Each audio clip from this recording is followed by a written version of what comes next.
In the early hours of January 1st, 2026, as the Swiss Alpine resort of Crans-Montana welcomed the new year beneath clear winter skies, a celebration inside a popular bar turned into one of the deadliest peacetime tragedies in modern Swiss history.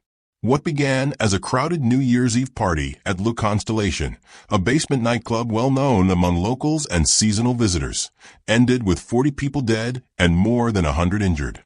Within minutes, smoke, flames, and panic transformed a festive gathering into a scene of devastation that would reverberate far beyond the mountain town itself. Le Constellation was hosting a large crowd shortly after 1 a.m., with music playing and champagne bottles being passed around the tightly packed room.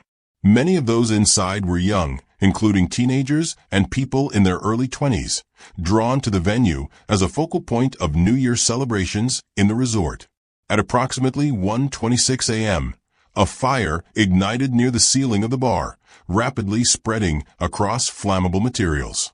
Survivors later described how the room filled with smoke almost instantly, reducing visibility to near zero and leaving people disoriented and struggling to breathe.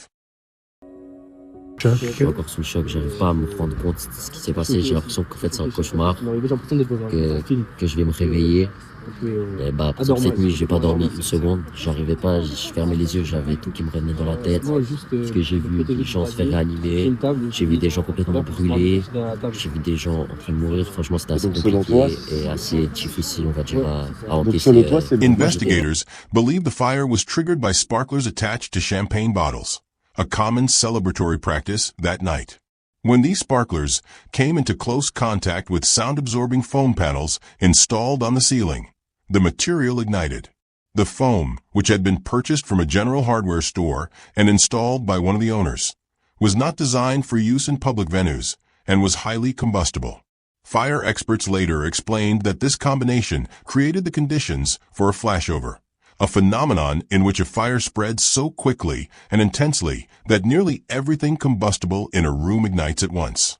The rapid spread of the flames left patrons with seconds, not minutes, to react. Many attempted to flee via the main staircase leading up from the basement, but the sudden rush of people caused a bottleneck. Others searched desperately for alternative exits as thick black smoke poured through the space, making it impossible to see or breathe. Some people fell and were trampled as panic took hold, while others became trapped behind doors they could not open.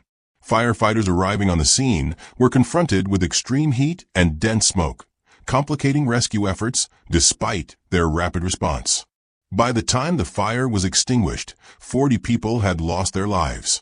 Victims included Swiss citizens, as well as people from France, Italy, Belgium, Portugal, Romania, and Turkey, reflecting the international character of the resort. Many died from smoke inhalation rather than burns, a detail that underscored just how quickly the environment inside the bar became lethal. Hospitals across the region were placed on emergency footing, as more than 100 injured survivors were treated for burns, smoke inhalation, and trauma, with dozens requiring intensive care. In the days following the disaster, the scale of the tragedy became increasingly clear. Identifying victims proved difficult due to the severity of injuries, requiring forensic work before families could be formally notified. Across Switzerland, flags were lowered to half-mast and church bells rang in mourning. Memorial services were held in Crans-Montana and beyond, attended by political leaders, rescue workers, and grieving relatives. The shock was particularly profound in Valais, where such a large loss of life in a single incident was almost unprecedented. As the country mourned, questions quickly arose about how such a catastrophe could occur in a nation known for strict safety standards. Attention turned to the bar's safety record and the oversight responsibilities of local authorities. It soon emerged that Le Constellation had not undergone a full fire safety inspection since 2019, despite regulations requiring regular checks for venues open to the public. Municipal officials later acknowledged this failure, admitting that enforcement gaps had contributed to a false sense of security. Further scrutiny revealed additional safety concerns. Witnesses and former employees reported that the venue had limited emergency exits and that at least one service door, which could have provided an alternative escape route, was locked at the time of the fire. According to investigators, this door had been secured to prevent unauthorized access, a decision that proved fatal when people attempted to escape the blaze. Several victims were later found behind this door, unable to break it open as smoke overwhelmed them. The use of flammable sealing materials became a central focus of the investigation. Swiss fire safety guidelines impose strict requirements on materials used in enclosed public spaces, particularly underground venues where evacuation is inherently more difficult. The foam installed at Luke Constellation did not meet these standards, yet it remained in place for years without being flagged during inspections. This raised broader concerns about how rigorously safety rules are applied, particularly in nightlife venues that may change interiors frequently. Swiss prosecutors launched a criminal investigation within days of the fire, focusing on the owners of Luke Constellation, a married couple who were French nationals.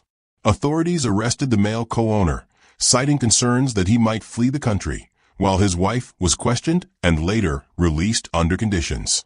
They face potential charges, including negligent homicide, negligent bodily harm, and negligent arson, offenses that carry significant prison sentences under Swiss law. Prosecutors have emphasized that the investigation is not limited to the actions of the bar's owners alone. They are also examining the role of local authorities, inspectors, and emergency planning processes to determine whether systemic failures contributed to the high death toll. Lawyers representing victims' families have called for the scope of the inquiry to be widened, arguing that accountability must extend beyond individuals to include institutional responsibility. Public anger has grown alongside grief. Many in Switzerland have questioned how a venue could operate for years without proper inspections, and why obvious risks were not addressed sooner. Comparisons have been drawn to other nightclub fires around the world, where the combination of flammable materials, overcrowding, and limited exits led to mass casualties. These parallels have reinforced the perception that the Crans-Montana tragedy was not an unforeseeable accident, but the result of preventable failures. In response, Swiss authorities announced immediate measures to tighten enforcement of fire safety regulations. Inspections were ordered at bars, clubs, and event spaces across the country, particularly in ski resorts and tourist areas where crowds swell during holiday periods. The use of indoor pyrotechnics, including sparklers, was banned in enclosed public spaces, and guidance was issued reminding venue operators of their legal obligations regarding materials, exits, and capacity limits. For survivors, the aftermath has been marked by trauma and long-term recovery. Many have described lingering physical injuries as well as psychological scars, including anxiety, nightmares, and survivor's guilt. Support services have been mobilized to provide counseling and financial assistance, but the path to healing remains uncertain. Families who lost loved ones continue to demand justice, insisting that no amount of compensation can replace what was taken from them. The Crans-Montana bar fire has also prompted a broader national conversation about nightlife culture and risk tolerance. Celebratory practices that once seemed harmless, such as sparklers and decorative installations, are now being reassessed through the lens of safety. Fire experts have stressed that modern disasters often arise not from a single error, but from a chain of small decisions that collectively create deadly conditions. As legal proceedings continue, the tragedy remains a defining moment for Switzerland in 2026. It has exposed vulnerabilities in systems that were assumed to be robust and challenged complacency about public safety. For the residents of Crans-Montana, the scars are both physical and emotional, etched into a community that had gathered to celebrate a new year and instead found itself united in mourning. Ultimately, the legacy of the Luke Constellation fire will depend on whether meaningful change follows. If reforms lead to stricter enforcement, safer venues, and greater accountability, then the lives lost may at least serve as a catalyst for preventing future disasters. If not, the tragedy will stand as a grim reminder of what can happen when warnings are ignored and safety is treated as secondary to convenience or profit. In the quiet alpine town where laughter once echoed on New Year's Eve, the memory of the fire remains, demanding answers and insisting that such a night should never be repeated. Thank you for watching. Like and subscribe for more News Guru Now content.